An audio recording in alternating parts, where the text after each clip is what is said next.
Purihin po ang Panginoon. Isang pa nga po, palakpakan natin ang Panginoon. Hallelujah! Purihin ang Diyos. Isang kagalakan na muling makadako sa Caloocan Bethel. Tiga Caloocan Bethel pa rin po ako. Maaga lang po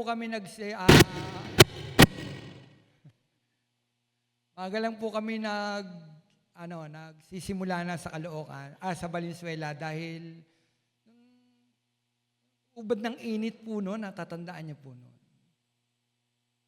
Yung aming mga senior, halos ayaw nang dumalo dahil sa sobrang init. Naisip ko namin na kung yung eskwela nag-a-adjust, tayo rin simbahan dapat mag-adjust. Yung pala doon kami nililid ng Panginoon na mag-service ng umaga. Una, dumami yung dumadalo sa atin sa Valenzuela. Praise God! Hallelujah! Alam ng Diyos yung mabuti. Amen? Isa pa, bumaba yung aming konsumo ng kuryente. Kasi dati, init, grabe yung kuha ng aircon para mapalamig yung lugar, tas ang init-init. No, ngayon, malamig yung lugar, mababa ang konsumo sa kuryente. Maraming dumadalo. Pag maraming dumadalo, maraming nag-iikapo. Amen. Tayo po'y dumalo. Tayo po'y tumayo, tayo po'y manalangin. Isang pasalamatan natin ang ating Panginoon. Dakilang Diyos, aming kang pinupurit, sinasamba. Dinadakila at inataas, Panginoon. Banal na Espiritu, dalangin namin ang iyong presensya, Panginoon, siyang sumama sa amin, Panginoon, sa pakikinig namin ng mensahe mo, Panginoon, sa araw na ito. At dalangin namin, Panginoon, ang pangungusap mo sa bawat sa amin, Panginoon. Ikaw ang manguna. Samahan mo ang iyong lingkod, Panginoon. Ikaw ang siya magsalita, Panginoon. Hindi ako, Panginoon, kundi ikaw, Panginoon. Salamat po, Panginoon, sa patnubay at gabay na ginawad mo sa amin sa umagang ito, Panginoon. Sa iyo ang papuri. Sa iyo po ang pasasalamat sa pangalan mo, Jesus, na aming Panginoon, tagapagligtas. Amen. Amen. Palapakan po natin ang ating Panginoon. Pwede na po tayong makaupo. Kung mayroon po kayong mga Biblia, alam ko pong mayroon kayong mga Bible, makibukas po kayo sa akin. Sa Marcos 10:51. Sabi diyan, ano ang gusto mong gawin ko para sa iyo? Tanong sa kanya ni Jesus. Sumagot ang bulag, Guro, gusto ko pong maakitang muli. Amen. Purihin po ang Diyos sa pagbasa ng kanyang mga salita. Ito po'y may pamagat, ang motibo ng puso. Yung po sa ating binasa, napakahirap paniwalaan na ang Diyos ay nagtatanong. No? Na ang Diyos ay nagtatanong minsan sa atin, ano ang gusto mong gawin ko sa iyo? Gayon alam naman natin na alam ng Diyos ang lahat ng bagay. Di po ba't alam ng Diyos ang lahat ng bagay? Amen. Kaya lang minsan, kailangan natin sagutin ang tanong na ito ng Diyos sa atin. Ano ang ibig mong gawin ko sa iyo? At sa sagot natin, nakadepende ang magiging sagot o tugon ng Diyos sa atin. Ang pinagtanungan ng Panginoon dito ay si Bartimeo, isang taong bulag. At tiyak na alam niya kung ano ang nais niyang gawin sa kanya ni Jesus. Ang alin yon? Ang ibalik ang kanyang paningin. Marahil kilala rin ni Bartimeo ang ating Panginoon. Dahil nung panahon na yon, sikat na ang Panginoon. Alam na ng maraming tao doon kung sino ang Panginoon. Kaya nga minsan nagtanong rin uli, mahilig magtanong ang Panginoon. Nagtanong siya sa kanyang mga alagad, ano ang sabi ng tao patungkol sa akin? Sabi ng iba, kayo daw po si Elias.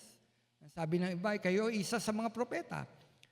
So, makita niyo po na ang Panginoon, kilalang-kilala na nun. Kaya ako naniniwala, narinig ni Bartimeo kung sino ang ating Panginoon. Tandaan natin, siya po'y bulag, ngunit siya ay may pandinig. Marahil nadinig na niya kung sino ang ating Panginoon at kung ano ang ginagawa ng Panginoon sa mga taong may sakit na lumapit sa Kanya at pinagaling. Yun. Marahil nabalitaan na to ni Bartimeo. Ay mga kapatid, may pagkakataon din, tinanong ni Jesus, sina Santiago at Juan, kung ano ang nais nilang gawin sa kanila ni Jesus. Hiniling ng dalawa ang pinakamataas na lugar sa kanyang kaharian. Di po ba? Nabasa niyo po yan? Sabi ng dalawang alagad, kinuha pa nila yung kanilang nanay. Kanilang nanay ang lumapit sa Panginoon. Pwede po ba, Panginoon, pag nagahari ka na, yung dalawa kong anak, isa sa ilagay mo sa kanan mo at yung isa ay sa kaliwa. Sa pagkakataong yon, sinabi ni Jesus na hindi niya maibibigay ang kanilang hinihiling. Makasarili ang kanilang kanilang kahilingan. Ibig sabihin, ibibigay ng Diyos ang ating hinihiling batay sa motibo ng ating mga puso. Mga kapatid, ano ang motibo ng puso mo? Bakit ka nagpunta sa church? Motibo mo ba ng puso mo para sambahin, pasalamatan ng ating Panginoon sa araw na ito? Kaya nga nang sabi ko, nakabatay ang tugon ng Diyos sa motibo ng puso ng bawat isa sa atin. Yung sa aking sinabi, mayroon dalawang uri ng motibo. Tamang motibo at hindi tamang motibo. Parehong nananalangin, parehong humihingi ito sa Panginoon. Parehong humihingi. Si Bartimeo, humingi siya sa ating Panginoon, nanalangin siya.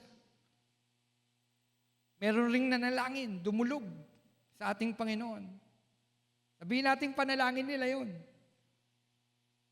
Ilagay mo sa kanan, isa sa kaliwa. Maling motibo. Sabi ko nga, ang pagtugon ng ating Panginoon ay batay sa motibo ng ating puso. Ngayon, tanong, paano natin matatanggap? Paano natin matatanggap ang ating kahilingan sa Diyos? Meron po ba tayong mga kahilingan ngayon? Amen? Meron tayong mga kahilingan. Naniniwala ko, kaya tayo pumunta rin ng church, meron tayong ibig idulog sa ating Panginoon. Una, paano natin matatanggap ang kahilingan? Una, dalawang punto lang po ito. Mabilis po ito. Mabilis po ito. Hindi dahil nagmamadali ako. Hindi dahil nagmamadali ako. Meron pong tagapagsalita sa Valenzuela ngayon. Meron pong tagapagsalita. Hindi po ako nagmamadali. Ang tagapagsalita po doon yung anak ko ngayon. Praise God, ginagamit na siya ng Panginoon. Nag-aaral po siya sa Agsom. Natapat naman na siya. Kasi kada fifth Sunday, pinatatayo ko po yung mga nag-aaral sa Agsom. Tinetrain ko sila na tumayo. In-expose ko sila sa gawain ng Panginoon. Kaya hindi ako nagmamadali. Dalawang punto. Unang punto, paanong matatanggap ng bawat isa sa atin ang kahilingan natin sa Diyos? Una, kung tama ang motibo ng ating puso. Simple lang, di po ba? Kung tama ang motibo ng ating puso. Tulad ni Bartimeo, nakita ni Jesus na tama ang puso, tama ang kanyang motibo ng kanyang puso.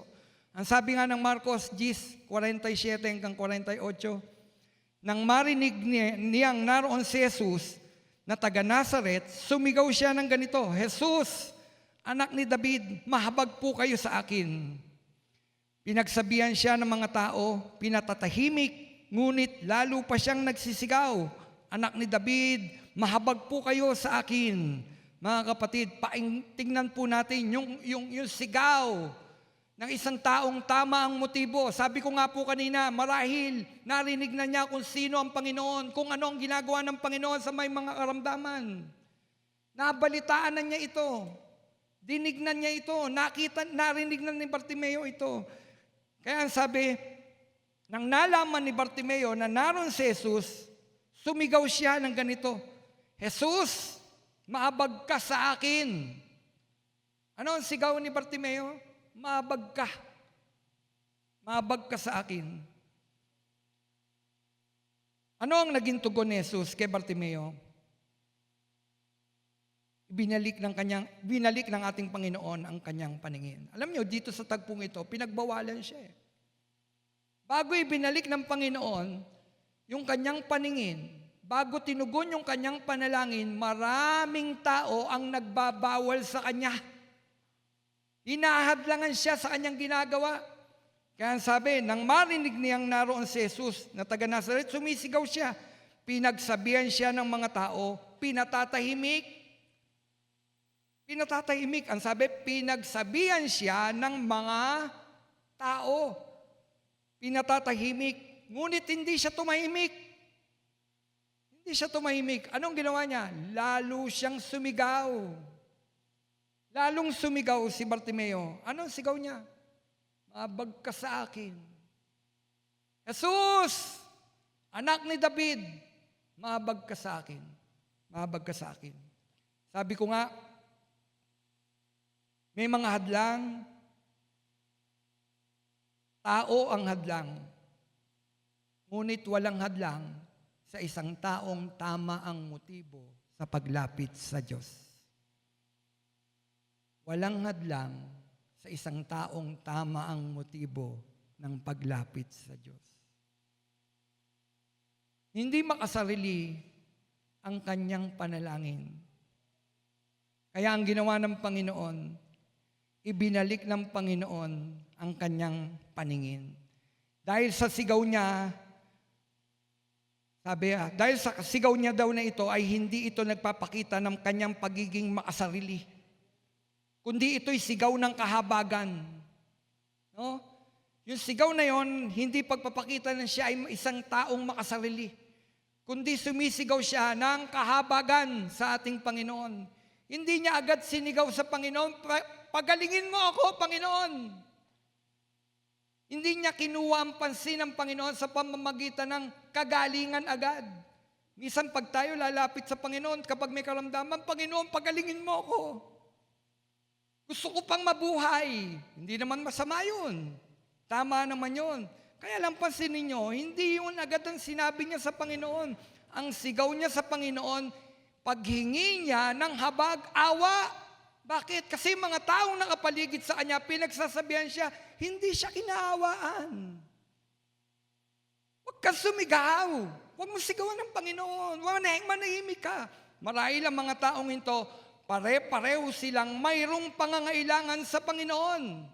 Ayaw nila na magkaroon ng panahon ang Panginoon para kay Bartimeo. Ano ibig ko sabihin? Pinipigilan nila, ako muna. Nakukuha niyo po? Ako muna, may pangangailangan rin ako sa Panginoon. Huwag mo nang kunin ang pansin ng Panginoon. Marahil. Kasi pinagbabawalan siya ng tao eh. Nasabi ko nga, nung panahon na yon, sikat na sikat ang Panginoon. Dahil sa pagpapagaling, marahil ang mga taong ito, pare-pareho silang nangangailangan sa ating Panginoon. Pare-pareho silang naghahangad ng kagalingan mula sa Panginoon. Ako muna, bago ikaw. Pero tignan ninyo, pansinin ninyo, sabi ko nga, ito'y sigaw ng paghingi, ito'y sigaw ng hindi pagiging makasarili. Hindi kagad kagalingan ang hingi niya, kundi habag, awa. Panginoon, maawa ka po sa akin. Mabag po kayo sa akin. Ano ang motibo ng puso ni Bartimeo? Kahabagan. Sumigaw siya ng kahabagan. Alam niyo mga kapatid, tayo man din, ibig ng Diyos na sumigaw tayo ng habag sa Panginoon. At dapat natin maunawaan ang Panginoon ay hindi katulad ng genie. Ano ang Panginoon? Hindi siya katulad ng genie. Ang genie, ang paghingi dito, pagiging makasarili. Pansinin niyo, pag pinanood, nakapanood kayo ng palabas na mayroong genie. Binibigay ng genie yung nagpalaya sa kanya sa pamamagitan ng pansinin ninyo, ano ang kailangan mo? Ibig ko ng malaking bahay. Ibig ko ng kotse. Napansin niyo po. Pero ang Panginoon hindi. Nakabatay ang Panginoon sa puso ng humihingi sa Kanya. Anong motibo ng puso niya? Sabi ko nga, ang Panginoon ay hindi tulad ng isang genie na hihingi ka sa Kanya ng kayamanan. Hihingi ka sa Kanya ng karangyaan. Ang gusto ng Panginoon, isang pusong hindi makasarili. Isang pusong hindi nakasentro sa pangangailangan niya. Bagamat alam niya na siya man din ay nangangailangan, si Bartimeo. Pero ano ang sigaw ni Bartimeo? Habag. Awa. Kapatid, tulad ni Bartimeo, bulag din ba tayo? Bulag din ba tayo? Hindi ng pisikal na mata, kundi espiritual na mata. Hindi natin nakikita ang biyaya ng Diyos at kabutihan niya araw-araw. Bakit hindi natin subukan, sumigaw ng habag kay Jesus? Nakikita pa ba natin ang biyaya ng Diyos araw-araw? Paggising ba natin sa umaga, nakikita natin na ito'y biyaya ng Panginoon sa bawat isa sa atin? Nakikita pa ba natin ang ganda ng sikat ng araw? O baliwala na ito? Ang huni ng mga ibon, baliwala na ba ito? Ang mga biyaya ng Diyos sa bawat isa sa atin, nabibilang pa ba natin ang mga blessing na dumarating sa atin? O bulag na rin ang ating mga mata at kailangan natin ang pagsigaw sa Panginoon at sabihin natin sa Panginoon, mahabag ka sa akin, gusto kong makita, Panginoon, ang mga biyaya mo. Dahil ang labi na ito, hindi na makapagpuri sa iyo, Panginoon, dahil hindi ko na nakikita ang biyaya mo at pag-ibig mo. Mga kapatid, marami sa atin ngayon, mga mananampalatayang bulag. Alam lang natin kung sino si Kristo. Alam lang natin kung ano siya, kung sino siya. Pero hindi natin talaga siya pinananampalatayaan. At madalas hindi natin na-appreciate yung ginagawa ng Diyos sa bawat isa sa atin. Bulag, espiritual. Maraming mananampalataya ng lalamig na. Bakit ka nang lalamig? Bulag! Hindi mo nakikita ang mga biyaya ng Diyos sa iyo. Sa mga nakaraan. Nabulag tayo. Hindi na natin nakikita ang ginawa ng Panginoon. Bakit maraming mananampalataya ang ayaw dumalo? Bakit maraming mananampalataya ayaw sumama sa ministeryo? Dating kaiinit sa ministeryo, ngayon ayaw na. Nakalulungkot. Nakalulungkot. Mananampalataya, bulag. Sana matagpuan ang bawat mananampalatayang nabubulag, espiritual, na ang kanyang sarili, kailangan niya si Jesus. Kapatid, kailangan natin si Jesus. Kailangan natin ang Panginoon. Kung sa tingin mo, hindi mo na nakikita ang mga biyaya ng Panginoon, subukan mo sumigaw ng habag kay Jesus. Sabihin natin sa Panginoon, Panginoon, ibig kong makita ang kabutihan mo at pag-ibig mo sa akin. Buksan mo ang aking mga paningin. Sabihin natin sa Diyos. Nanlalamig na ba tayo ngayon? Wala na ba tayong nakikita? Kaya ang labi natin, kadalasan, imbis na papuri, reklamo ang lumalabas. Bakit? Kasi nabubulagan tayo. Hindi natin nakikita ang pag-ibig at biyaya ng Diyos. Mga nakaraang biyaya ng Diyos na ibinigay sa atin, nalilimot natin o hindi natin nakikita. Kaya sabi ko, bulag. Nabulag na tayo sa maraming bagay. Mga kapatid, kung sa araw na ito, sa tingin mo, hindi mo makita ang biyaya ng Diyos na ginawa niya sa iyo, subukan mong sumigaw ng habag sa Panginoon. Awa. Kaawaan mo ko, Panginoon. Ibig kong makita ang pag-ibig mo. Pag umaga, Sino sa atin nananalangin pa o tumiiyak sa harapan ng Panginoon? Kadalasan di na tayo nananalangin. Minsan ginising ako ng Panginoon ng maaga. Gusto ko pa sanang matulog. Ginising ako ng Panginoon ng maaga, manalangin ka. Pray. Pray. Paggising ko at pag-upo ko dun sa lugar kung saan ako nananalangin, sa aming sala, agad-agad nadama ko ang presensya ng Panginoon. Umiyak ako sa harapan ng Panginoon, nanalangin. Alam nyo, lumabas ang panalangin sa akin labi, hindi para sa akin.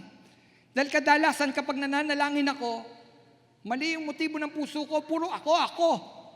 Panginoon, pagpalain mo ang aking pamilya, pagpalain mo, pagalingin mo si ganito yung aking anak. Panginoon, pambili ng ganito, Panginoon. Yan ang laman ng aking panalangin. Pero nung panalangin ko, nung araw na yun, tinuruan ako ng Panginoon manalangin. Manalangin ka, ipanalangin mo ang iba. Pinanalangin ko ang iba. Inalala ko ang iba. Tinuruan ako ng Panginoon, alalahanin mo ang iba. At yan ang panalangin ng hindi makasarili. Makasarili tayong lahat. Amen? Kapag nananalangin tayo, ako, Panginoon, pagpalain mo ako. Bigyan mo ako. Pero sa pananalangin natin, gusto rin naman ng Panginoon, panalangin natin ang iba. Motibo ng puso. Si Bartimeo, binuksan ng Panginoon ang kanyang paningin dahil nakita ng Panginoon, tama ang kanyang puso. Tama ang motibo ng kanyang puso. Habag. Habag.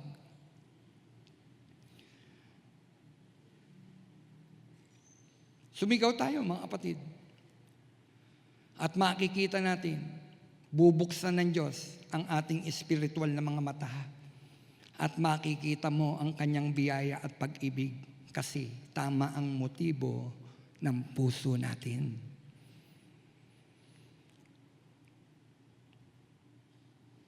Gusto nating makita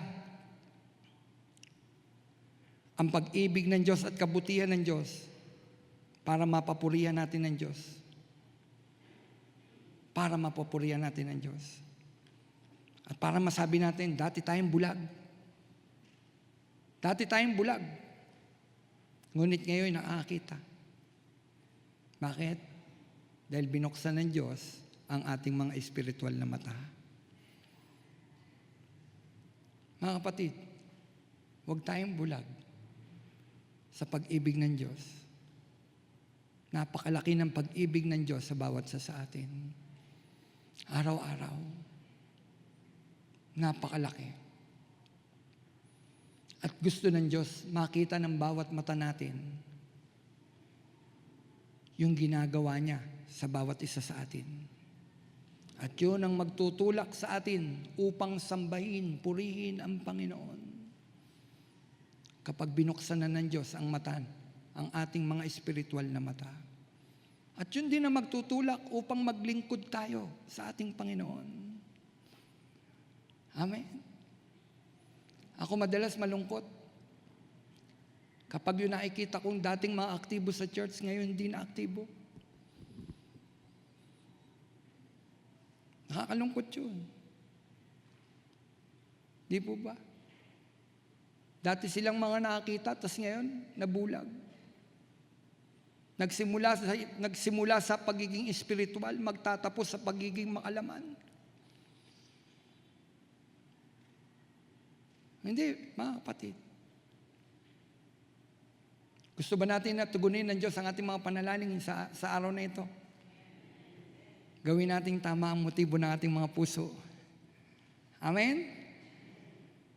At kapag kaganon, sa araw na ito, mga kapatid, tutugunin ng Diyos ang ating mga panalangin. Gusto ba natin tugunin ng Diyos ang ating mga panalangin?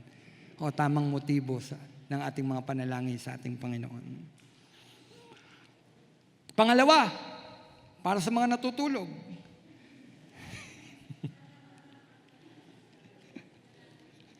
Isang bagay bakit kami nag-umaga sa Valenzuela. Namimigay na kami ng unan. Bigyan ng unan yan. Hindi jacket eh. Unan. Madalas tulugan si Pastor Romel. Kaya pag napansin nyo, sumisigaw na si Pastor Romel doon. Kasi nga, may nakikitang natutulog, ginigising. Nahuli nga ni Pastor John Misa nung aming anniversary noon. Lahat ng natutulog, sumigaw ng amen. Amen! Naku, daming natutulog. Sabi ko, patay. Hindi ko malaman kung matutuwa ako o mahihiya ako. Kasi sabi ni Pastor, lahat ng natutulog, sumigaw ng amen, ang dami nag-amen. Ibig sabihin, natutulog sila. Walang nanonood na taga Valenzuela ngayon dahil meron magsisimula na gawain. At yung nanonood dito na taga Valenzuela, hindi laging tulog. Yung mga taga Valenzuela po nanonood.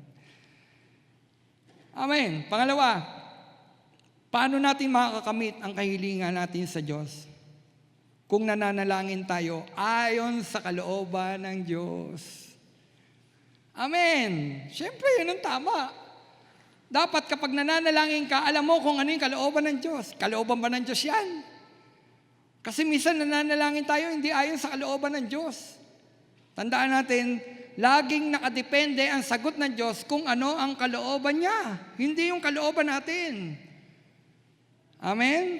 Naalala ko yung sabi ni Ate Lex nung prayer meeting. Sabi ko nga kay Ate Lex, nakikinig ako Kasi sabi niya, nakalimutan ko. Ang sabi niya, ang the best na sagot ng Panginoon ay yung no. Natandaan po ba natin yon? Na the best na sagot ng Panginoon sa ating mga panalangin ay yung no.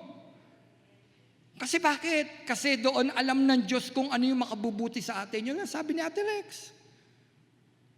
Tama po ba? Ngayon, sabi ko, makakamit natin ito kung tama, no? Kung nananalangin tayo ayon sa kalooban ng Diyos. Sabi ni Jesus, Ama, kung maaari alisin mo sa akin ang salo ng paghihirap na ito, pero hindi ang kalooban ko ang maganap, kundi ang kalooban mo. Si Jesus mismo, ang anak ng Diyos, nanalangin ng ganun. Not my will, but your will be done. Alam niyo, ang Panginoon, pinakikita niya, siya yung pinaka-the best na dapat gawin nating example sa ating mga buhay. Maging sa panalangin. Ano yung tinurong panalangin ng Panginoon? At tignan rin natin ang panalangin ng Panginoon bago siya ipako sa krus, bago siya ulihin. Siya'y nananalangin sa hardin ng Getsemani. Hirap na hirap ang kanyang kalooban sa panahong ito. Marahil ayaw pa niyang iwan ang kanyang mga alagad. Kita niyo, nung panahon na yan, taon-tao ang Panginoon. Umiiyak. 3 beses na nalangin sa Panginoon. Alisin ang salo ng paghihirap na ito. Pero yung ang pinakamagandang panalangin ng Panginoon, hindi kalooban ko, Ama, ang maganap, kundi yung kalooban mo. Diba, pwede naman siyang tumanggi. Huwag mo na ngayon. Ama, huwag mo na ngayon. Nananalangin na nga Hanggat maaari, alisin mo. Pero ang pinakamaganda hindi kalooban ko. Hindi kalooban mo, Ama. Kapatid, ibig mo bang tugunin ng Diyos ang iyong panalangin? Manalangin ka ayon sa kalooban ng Diyos. Hindi sa kalooban mo. Hindi sa kalooban mo, kundi sa kalooban ng Diyos. Sabihin natin sa Diyos, not my will, but your will be done. Ito ang pinakamagandang motibo ng puso na agad tutugunin ng Diyos. Hindi ang kalooban. Hindi ang kalooban ko. Hindi ang kalooban o gusto ng Panginoon, kundi ang gusto natin, kundi ang kalooban at gusto ng Panginoon dapat ang laging ipinapanalangin natin sa ating Panginoon. Kapatid, kapag tayo nananalangin, kalooban ba ng Diyos yung ating inihiling sa Kanya? Ano ba yung kalooban mo, Panginoon? Saliksikin natin, alamin natin kung gusto ng Panginoon yung ginagawa natin o yung idinadalangin natin sa Kanya. Alamin natin, at ang Diyos naman nangungusap. Nangungusap ang Diyos. Tandaan ko na lagi ako nagpe-pray sa Panginoon, Panginoon, gusto ko maging pastor. Hindi pa po ako pastor noon. Nadinig na ng ilan to. Gusto ko maging pastor, Panginoon. Kasi bakit? Alam ko, tawag ito ng Diyos sa akin. Ulitin ko, alam ko, may tawag ako sa Diyos. Gusto ko maging pastor. Nauna, Panginoon, nauna. Ginawa ko, pumunta ako sa Pastor June. Pastor June, gusto ko po maging pastor. May calling po ako kay Lord. Tapos sabi ng Pastor June, kala nyo madali magpastor? Nahamon ako. Kala nyo madali maging pastor? Nanaig yung pagiging yung motibo ng puso ko. Hindi, gusto ko maging pastor. Hindi binibigay ng Panginoon. Taon. Pero nakatatayo na po ako sa pulpito noon. Taon ang binilang. Bakit? Bakit hindi ako tinugon agad ng Panginoon? Alam niyo kung bakit? Kasi nasa leksiko yung puso ko hindi tama. Gusto kong magmalaki. Gusto kong magmalaki. Kasi yung pinanggalingan kong simbahan, inalis ako. Salbahe pa po si Pastor Romel noon, di pa po ako pastor noon. Alis. Di man sila nanonood. Alis. Nagkasala kasi ko eh. Nalaman ko, 4 kaming gumagawa ng ganun. Aba, yung 3 kinalinga, ako hindi. Yan ay hindi chismis. Aba, yung 3 kinalinga, ako hindi. Ginawa ko, nagugas ako ng leader na ako noon eh. Hindi dito, doon sa church na yun. Ginawa ko, punta ko ng CR, kinuha ko lahat ng upuan, yung monoblock. Naglinis ako ng church. Sumama ako sa naglilinis. Gusto ko mag-serve kuli kay Lord. Pero hindi kinagalak ng leader ng church. Kaya nagdamdam ako. Kaya dito noon, ang dami kong dinadalawang simbahan. Dala-dala ko ng lola ko na pastora ng AG. Kung saan-saan church. Dito ako dinala ng Panginoon. Sa Caloocan, Bethel. Simbahang walang pastor nun.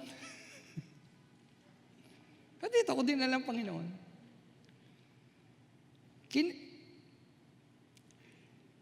Dito ko nadama yung pagtanggap sa akin. Hindi sa pagano, dito ko nadama yung pagtanggap sa akin. Kung sino ako. Dahil nung panahon na yon, sinabi ko kung sino ako. Bago po ako nagpa-member, yung naunang pastor, lagi ako, Romel, magpa-member ka na. Ayoko po. Yung naunang pastor dito, magpa-member ka na. Ayoko. Pero naging member ako dito. Sinabi ko kung sino ako. Kung ano ko. Tinanggap ako. At nakapaglingkod ako sa Panginoon. Naging choir, kahit hindi maganda ang boses ko, naging choir ako. Naging backup singer, naging song leader. Tapos nalagay ako sa leadership. Doon napasok yung nakatatayo at nakapangangaral. Nang malagay sa leadership. At muling nabuhay sa puso ko yung tawag ng Diyos sa akin. Alam ko may tawag ang Diyos sa akin. Kaya't lumapit ako sa Pastor June. Pastor, magpapastor po ako. Taon ang binilang, hindi ako naging pastor. Hanggang sa napagod na ako. Kasi mali ang puso ko. Mali ang motibo ko. Ano ang motibo mo, Romel? Kasi gusto kong matawag na pastor para masabi sa kanila, oh, eto, yung inyong tinapon, pastor na. Mali ang motibo ko. Maling-mali. Ayaw ng Diyos ng ganun. Hanggang sa minsan nag-altar call, punta ako dito, humahagulgul ako sa harap. Alam niyo, sinabi ko sa Panginoon, Panginoon, ayoko na pong magpastor. Hindi na po ako magpapastor, Panginoon. Sinusuko ko na sa ito, napapagod na ako ang kasasabi ng gusto kong maging pastor. Ayoko nang magpastor, Panginoon. At talagang galing dito, hindi na po ako magiging pastor, Panginoon. Masaya na po akong kumanta. Praise God. Sinuko ko sa Panginoon kasi ang yabang-yabang ko. Mali ang motibo ko, mali ang panalangin ko sa Panginoon. Tama yung sinasabi mo. May tawag ka sa Panginoon. Mali ang puso at motibo mo, Romel. Kaya't nang makita ng Panginoon yung pagpapakumbaba, isang beses, inimbitahan ako ni Pastor Sani. Dating deacon po dito yon. Ngayon, pastor na rin po siya. Diyan sa Mibaisa. Inimbitahan ako, Romel, mag-preach ka. Sige po, preach. Bago yon, tumayo si Pastor Sani. Sabi niya, tawagin na po natin ang ating tagapagsalita, si Pastor Romel. Pagdating ko po doon, hindi po ako pastor. Naalala ko, sinuko ko na kay Lord yun eh. Hindi po ako pastor. Deacon po ako sa church. Bumalik si Sani. Sabi ni Pastor Sani, magpapastor to. Magpapastor to. Tapos, pagtingin ko sa cellphone ko, may tawag si Pastor. Pastor June. Busy ka ba? Pumunta ka sa office ko. Anong nagawa ko? Anong nagawa ko? Sabi ko, natakot ako. Pumunta ka sa office, mag-uusap tayo. Opo. Nasaan ka ba? Sabi sa akin, Akila Sani. Pagdating ko dyan, inabot ni Pastor. Ano po to? Pointers to review. Mag-review ka. Bakit? Kukuha ka ng lisensya. Hallelujah! Kaya ang tawag ko doon, kung kailan mo sinuko, doon ibinigay ng Diyos. Kasi ang Diyos nakabatay ang kanyang pagsagot sa motibo ng puso natin. Ayaw ng Diyos na makikita, kaya ka nananalangin ng ganyan. Gusto mong maging hambog o magpakataas. Alalahanin natin, ang Diyos, ang Panginoon, servant siya. Kaya tayo, dapat servant din. Lingkod, naglilingkod. Hindi tayo ang paglilingkuran, kundi tayo ang maglilingkod. Amen? Sabi ko nga, sinuko ko sa Panginoon, ngunit binigay ng Panginoon. Bakit? Kasi tama ang puso. Tinama ng Panginoon ang puso. Mga kapatid, ang sagot ng Panginoon ay nakabatay sa motibo ng ating mga puso. Tulad naman ni Santiago at Juan, mali ang kanilang motibo. No? Na humihiling sila ng hindi ayon sa puso at kalooban ng Diyos. Ibig nila ang pinakamataas na pwesto sa kaharian at hindi ito pinagkaloob sa kanila ni Jesus dahil mali at hindi tama ang kanilang motibo ng puso. Anong puso ang gusto ng Diyos? Ito, mga alagad na to. Gusto nyo mga alagad na kasama na ng Panginoon, pero mali ang puso. Gusto nila maging mataas. Kinikilala. Kapatid, tandaan po natin, kapag ka gusto ng Diyos, tandaan natin to, kapag ka gusto ng Diyos, ilagay ka sa isang posisyon, kahit magtago ka, ilalagay ka niya. Amen? Dahil ang Diyos nakatingin sa puso ng taong maglilingkod. Itong mga alagad, nakita ng Panginoon, hindi tama ang kanilang puso. Hindi bibigay sa inyo ang inihiling nyo. Hindi binigay ng Panginoon yun. Hindi nila alam kung ano hinihingi nila. Tinakda na ng Diyos yun, ilalagay sa kanan at sa kaliwa. Di po ba? Ang sa pagkapako yun. Hindi nila alam. Alam nyo, minsan sa pagmamataas, gusto natin pagmamataas, makilala tayo. Hindi natin alam kung ano yung hinihingi natin sa Diyos. Alam ng Diyos kung ano yung mabuti para sa atin. Kaya ang Diyos nakabatay sa puso ng bawat isa sa atin. Kapag tayo mananalangin, tinitingnan ng Diyos, anong motibo ng puso mo? Mali ba o tama? Nakasentro ba sa iyo? O nakasentro sa pagkilala sa iyo? At tandaan namin, lagi sinasabi sa amin, sa section at sa distrito, huwag tayong mananangan sa ating mga titulo. Kasi meron mga ayaw pumayag na hindi sila tatawagin kung ano yung kanilang mga nakakabit sa kanilang mga pangalan. Hindi naman masamang manangan doon dahil pinaghirapan mo yun Kung doktor ka, tawagin kang doktor. Di po ba? Kaya lang, kung hindi ka tawagin sa ganun, huwag mong hanapin. Huwag mong hanapin. Natandaan ko nga na may nakalagay dito nung graduation Speaker, June Mortel. Nakalagay dyan. Speaker, June Mortel. Sabi ko, Pastor, di man lalagay pa. Bayaan mo sila. Hindi pananangan. Di po ba? Hindi pa. Pero yung naggalit dahil hindi siya tinawag sa kanyang dapat ilalagay yung doktor, bishop, reverend, pastor. Dami naman nun. Doktor, bishop, reverend, pastor. Daming titulo.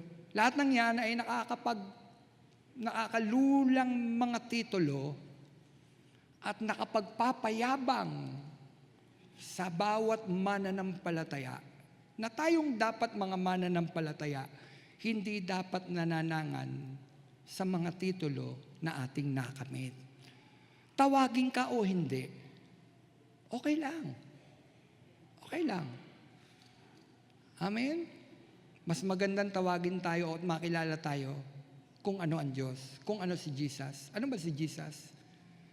Serban, tagapaglingkod. Amen? Servant. Si Jesus, servant.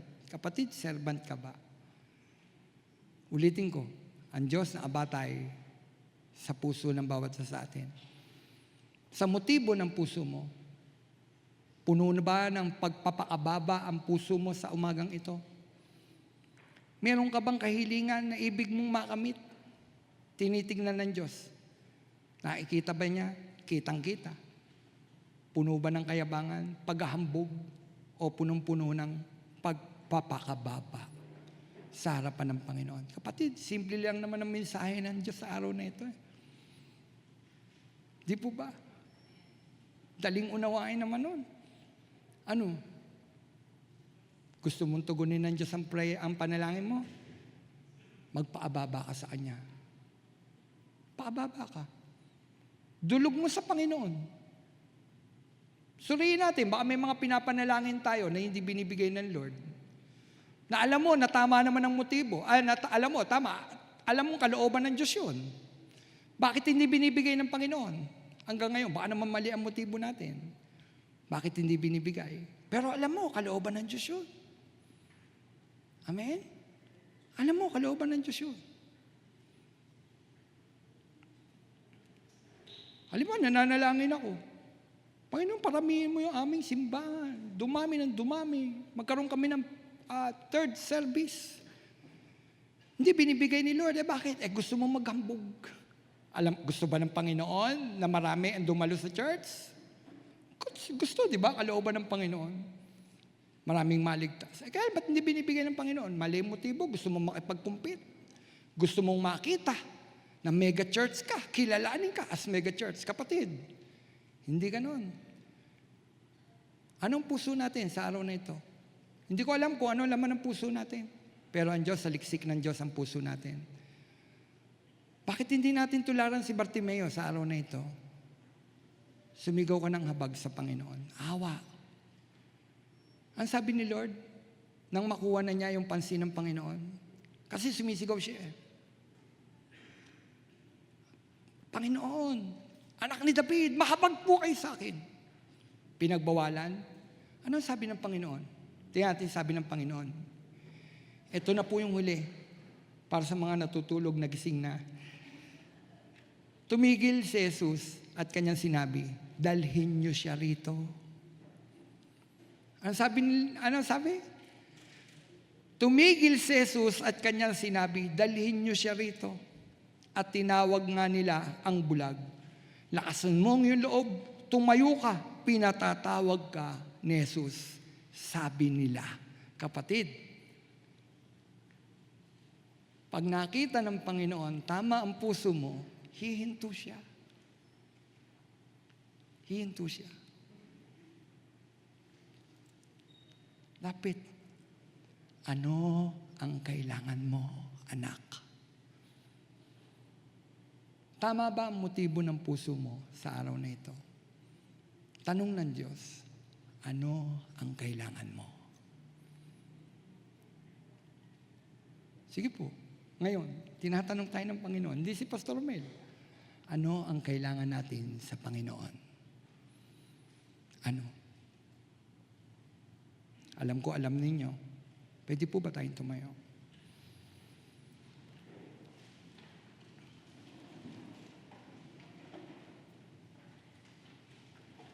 Gusto nyo bang buksan ng Diyos yung ating mga mata? Makakita. Gusto ba nating lumapit, ilapit tayo ng Diyos? Tawagin. Kapatid, pusong nagpapakumbaba. Pusong tama ang motibo sa ating Panginoon. Diyan nakabatay ang pagtugon ng Diyos sa ating mga panalangin. Sa umagang ito, sino ang nangangailangan sa Panginoon?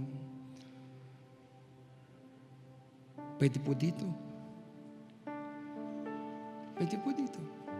May mga isusuko ba tayo sa Panginoon na nagiging dahilan ng hindi pagtugon ng Diyos dahil parang nagmamatak, Lord, gusto ko kilalanin ako. Andito. Suko natin sa Panginoon ang lahat ng bagay. Alam naman ng Panginoon eh. Ang Diyos ay Diyos na hindi madamot. Ibibigay niya ang ating mga panalangin ayon sa motibo ng ating mga puso. Hallelujah. Hallelujah. May karamdaman ka ba? Kung si Bartimeo pinagaling ng Panginoon, ikaw kaya hindi pagalingin ng Panginoon? Tawagin mo ang pansin din ng Panginoon. Sigaw mo sa Diyos. Habag. Awa. Awa. Panginoon, awa. Habag, Panginoon, sa bawat sa amin, Panginoon. Kaawaan mo kami, Panginoon. Kaawaan mo kami, Panginoon. Kadalasan hindi namin nakikita, Panginoon, yung mga bagay na ginagawa mo sa amin, Panginoon, mga bagay na mabubuti, Panginoon. Hindi na namin nakikita, Panginoon. Kaya't kadalasan ng labing ito, Panginoon, hindi na papuri ang lumalabas, Panginoon, kundi pagdaing, Panginoon, pagrereklamo sa iyo, Panginoon. Patawarin mo kami sa aming mga pagrereklamo. Patawarin mo kami, hindi namin nakikita ang mabubuti mong ginawa sa amin, Panginoon. Nilimot namin ito, Panginoon. At kami minsan ay nanlalamig, Panginoon. Hallelujah. Narito, Panginoon. Narito po kami sa iyong harapan. Narito ang iyong mga anak, Panginoon. Mayroon po silang mga pangangailangan, kaya po sila lumapit sa iyo. O Diyos, tugunin mo ang kanilang mga pangangailangan, Panginoon, ayon sa batay sa kanilang mga pananampalataya at sa motibo ng kanilang mga puso, Panginoon. Hallelujah. Hallelujah. Sige po, simulan niyong ipanalangin, itawag sa Panginoon o isigaw sa Panginoon ang inyong mga pangangailangan. Hindi pingi ang Diyos para hindi tingin ang ating mga dalangin at sigaw. Sigaw ng habag, awa sa ating Panginoon. Hallelujah. Banal na Espiritu, bumaba ka, Panginoon, sa oras na ito, Panginoon. Kilusin mo ang bawat isa sa amin, Panginoon. Hallelujah. Hallelujah, hallelujah, hallelujah, hallelujah. Oh God, hallelujah. Oh, purihin ka, Panginoon. Sambahin ang dakila mong pangalan. Sambahin ka, Panginoon. Hallelujah. Hallelujah, hallelujah. Kapatid, suko natin sa Diyos ang lahat ng bagay. Kung merong kantangan-tangan na nagpapabigat sa iyo, at sa tingin mo yan ang hadlang para hindi mo makamit yung kalooban ng Diyos para sa iyo, simulan mo isuko sa Panginoon. Simulan mong isuko sa Panginoon sa oras na ito. Sige po, suko natin sa Panginoon. Hallelujah. Habang umaawit ang ating mga song leader. Hallelujah. Sabihin natin sa Panginoon, siya lang ating kailangan. Sabihin natin sa Panginoon, nilapit tayo sa Kanya. Hallelujah. Hallelujah. Hallelujah. Hallelujah. Help me know you are near.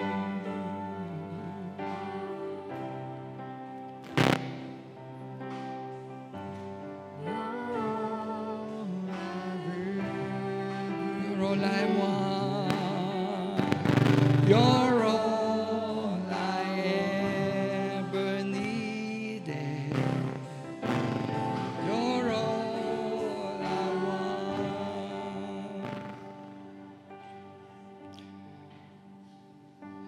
Hallelujah. Oh Lord God. Hallelujah. Hallelujah. Thank you, Jesus. Panginoon, narito, Panginoon, ang iyong mga anak, Panginoon. Sa oras na ito, Panginoon. Alam mo, Panginoon, ang laman ng kanilang mga puso, Panginoon. Hallelujah. Tugunin mo sila, Panginoon, ayon sa kanilang mga pangangailangan.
Hallelujah. Purihin natin ang ating Panginoon.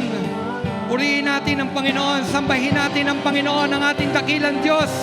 Tumutugon ang ating Panginoon sa ating mga panalangin. Hallelujah. Nangatingin ng Diyos sa puso ng bawat isa sa atin sa oras na ito, Panginoon. Hallelujah. O Diyos, alam mo ang laman ng aming mga puso. Alam mo ang motibo ng aming mga puso. Bakit kami lumalapit sa iyo, Panginoon? O Diyos, matagpuan mo nawa, Panginoon, na tama ang motibo ng aming mga puso, Panginoon. Hindi kami magmamalaki, Panginoon. Hindi kami nagmamalaas, Panginoon.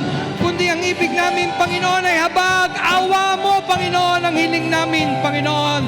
Kaawaan mo kami, Panginoon. Hindi po namin kaya, Panginoon. Kaawaan mo kami, Panginoon. Hallelujah! Hallelujah, Jesus! Hallelujah! Purihin ka! Purihin ka, Ama! Purihin ka! Purihin ka, Panginoon! Hallelujah! Hallelujah! Oh God, Jesus! Hallelujah! Hallelujah! Panginoon, maawa ka! Panginoon, maawa ka sa amin, Panginoon! Kaawaan mo kami, Panginoon! Kaawaan mo kami, O Diyos! Hallelujah! Alisin mo, Panginoon, ang lahat ng pagmamataas, pagmamapuri, Panginoon, sa aming mga puso, Panginoon. Alisin mo ang pagkilala sa aming mga sarili, Panginoon. Kayabangan, Panginoon, tanggalin mo in Jesus' name. Hallelujah! Hallelujah! Hallelujah! Hallelujah, Jesus! Oh God! Hallelujah! Panginoon, makita mo nawa, Panginoon, ang puso ng bawat isa sa amin, Panginoon. Pusong nagpapakumbaba, pusong nagpapakababa, Panginoon, humihingi ng habag sa iyo, Panginoon. At ikaw lamang ang aming pag-asa, Panginoon. Sa iyo, Panginoon. Sa iyo lang. Ikaw lang ang aming pag-asa, Panginoon. Kaya nga sumisigaw kami ng habag sa iyo, Panginoon. Kaawaan mo kami, Panginoon. Kaawaan mo kami, O Diyos. Hallelujah. Hallelujah. Hallelujah. Hallelujah, Jesus. Hallelujah. Hallelujah. Jesus. Jesus. Jesus. Hallelujah. Hallelujah. Nandito ang Panginoon. Sinabi ng Panginoon yan. 2 o 3 nagkatipon, naroon siya. Narito ang Panginoon. Damahin natin ang presensya ng Panginoon. Nandyan ang Panginoon. Anong gagawin mo, kapatid? Nandyan. Andito ang Panginoon. Di po ba't karapat-dapat siya sa pagpupuri at pagsamba mo? Hallelujah! Hallelujah! Pagsuko sa Panginoon. Yan ang hanap ng Diyos. Pagsuko at pagsasabi ng ating mga kahinaan. Sino tayo? Ano tayo sa harapan ng Diyos? Ano ang lagay ng puso natin sa harap ng Diyos sa araw na ito? Panginoon, matagpuan mo nawa ang bawat isa sa amin na ang puso namin, Panginoon, tama, malinis sa iyong harapan, Panginoon. Nang sa gayon, Panginoon, ang aming mga panalangin ay tutugunin mo, Panginoon. At lagi naming madadama, Panginoon, ang presensya mo, Panginoon, kapag kami mananalangin, dudulog sa iyo, Panginoon. Nandun agad, Panginoon, dama namin agad ang presensya mo, Panginoon. Dahil tama ang puso namin, Panginoon, sa paglapit namin sa iyo, Panginoon. O Diyos, kung noon nagpapagaling ka, Panginoon, nagmumulat ka ng mga mata, maging hanggang ngayon, O Diyos, Magmumulat ka ng mga matang nabulagan, Panginoon. Espiritual na bulag, Panginoon, mulat mo, Panginoon, ang aming mga mata, Panginoon. At simulan naming makita ang mga biyaya mo, Panginoon, na hindi ka nagpabayang Diyos, Panginoon. Hindi ka nagpabayang Diyos, Panginoon. Hallelujah. Magpagaling ka ng may mga karamdaman, Panginoon. Ibalik mo, Panginoon, Lord, yung kilos mo noon, Panginoon. Yung noon, Panginoon, bata mauli ng simbahan, Panginoon, na may mga gumagaling, Panginoon.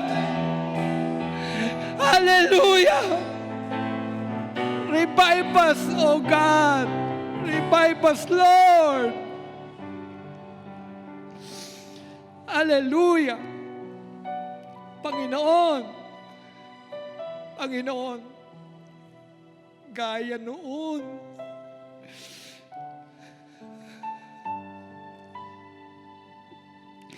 Kami, Panginoon, ang may depresya, Panginoon.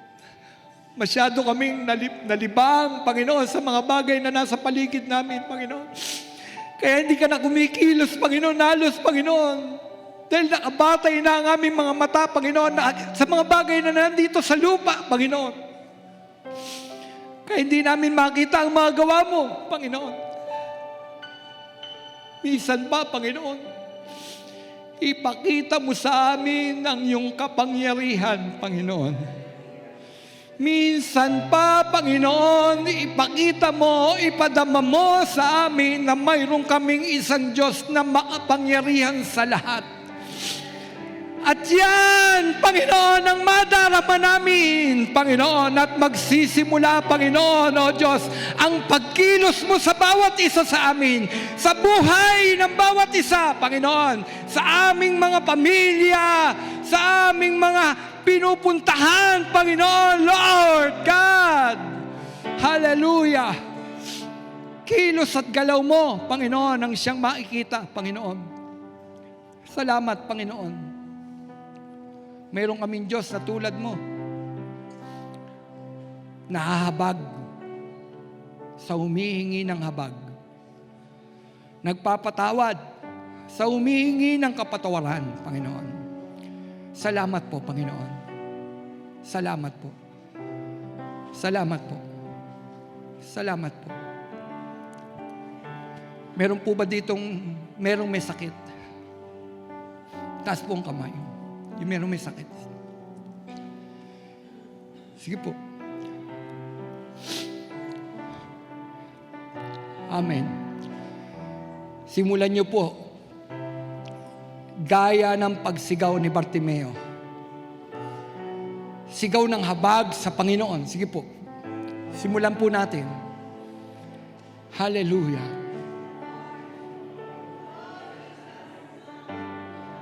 Amen. Amen. Amen. Amen. Simulan nyo yung damahin ang pagkilos, pagtawag ng Diyos ngayon sa oras na ito. Nakikita ng Panginoon ang puso ng bawat isa sa atin sa oras na ito. Sige po. Sige po, sigaw natin sa Panginoon. Sigaw ng habag, awa. At ang Diyos ay gagawa, kikilos.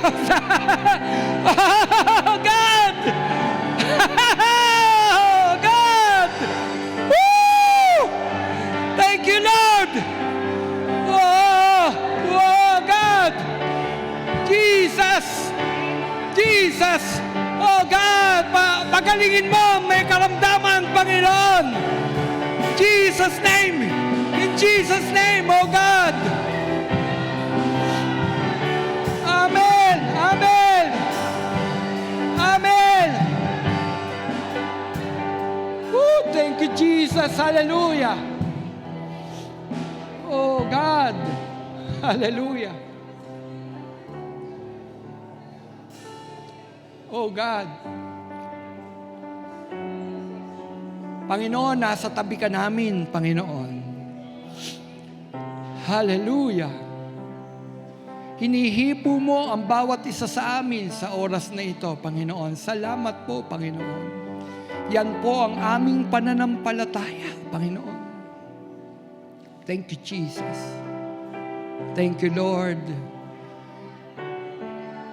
Hallelujah. Hallelujah. Kung sa tingin mo nakatanggap ka ng tugon ng Panginoon, simulan mong pasalamatan ng Panginoon sa oras na ito. Simulan na nating pasalamatan ng Panginoon. Panalangin ng pasasalamat sa harapan ng Panginoon. Thank you, Lord! Thank you, Lord! Hallelujah! Panginoon, alam namin, Panginoon, tinugon mo ang aming mga dalangin sa iyo, Panginoon. Salamat po, Panginoon. Salamat po. Salamat po. Ama, tunay kang mabuti. Diyos nakahanga-hanga, gumagalaw, kumikilos sa bawat buhay ng bawat isa sa amin. Salamat po, Panginoon. Ama, taglay namin ang tugon mo sa aming mga panalangin. Thank you, Jesus. Thank you, Lord. Thank you, Jesus. Hallelujah. Ito ang aming panalangin sa pangalan mo, Jesus. Amen. Amen. Amen.